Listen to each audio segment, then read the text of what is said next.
Hello! ഇന്നത്തെ നമ്മുടെ പരിപാടി എന്ന് പറയണത് ആമസോണിൽ നിന്ന് വന്നിട്ടുള്ള ഈ ഒരു പാഴ്സൽ അൺബോക്സിംഗ് ആണ് കേട്ടോ. ഇതിൽ 2 ചുരിദാറാണ് ഞാൻ പറഞ്ഞിട്ടുണ്ടായിരുന്നത്. അതിൽ ആ ഒരു ബ്ലൂ കളർ ഡ്രസ്സ് ഞാൻ ഇട്ടതിന് ശേഷം ഞാൻ എവിടെ തിരിഞ്ഞാലും ഈ സുഡിയോന്ന് ഡ്രസ്സ് എടുത്ത പോലെയാണ്. സുഡിയോയിലത്തെ നമ്മൾ ഡ്രസ്സ് എടുത്താൽ എങ്ങനെയാണ്, വേറെ എവിടെ പോയാലും നമുക്ക് ഒരാളെ ഇതുപോലെ തന്നെ സെയിം ഡ്രസ്സിൽ കാണാൻ പറ്റും. അതുപോലെയായിരുന്നു കേട്ടോ ഈ ഒരു ഡ്രസ്സും.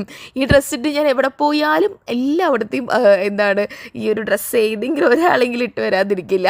ഇത് നെക്സ്റ്റ് ഡ്രസ്സാണ്. ഇത് ഭയങ്കര കംഫർട്ടബിൾ ആണ് ഇടാൻ. പക്ഷെ ഇത് വാഷിംഗ് മെഷീനിലിട്ട് കഴുകരുത് ഗൈസ്. ഞാൻ 1 2 തവണ ഇട്ടു. അത് കഴിഞ്ഞ് വാഷിംഗ് മെഷീനിലിട്ട് കഴുകി കളഞ്ഞപ്പോഴേക്കും ഇതിൻ്റെ കളറൊക്കെ പോയി ആകെ ഒരു ലെവലായി. അത് ജസ്റ്റ് ഒരു 400 രൂപയൊക്കെ വന്നിട്ടുണ്ടായിരുന്നുള്ളൂ കേട്ടോ. ഇതിനും ഒരു 500 രൂപയുടെ അടുത്തുണ്ടായിരുന്നു. ഇത് ഒരു രക്ഷയില്ലാത്ത ഡ്രസ്സാണ്. എത്ര തവണ ഇട്ടേന്ന് ചോദിച്ചു കഴിഞ്ഞാൽ എനിക്ക് തന്നെ ഒരു ബോധമില്ല. അത്രയും അധികം തവണ ഞാൻ യൂസ് ചെയ്തൊരു ഡ്രസ്സാണ് കേട്ടോ. പക്ഷേ ഇതിൻ്റെ ഷോളും കാര്യങ്ങളൊന്നും യൂസ് ചെയ്തിട്ടില്ല. ഇത് വാഷ് ചെയ്തിട്ടും അങ്ങനെ കളറൊന്നും പോകുന്നില്ല. നല്ല അടിപൊളി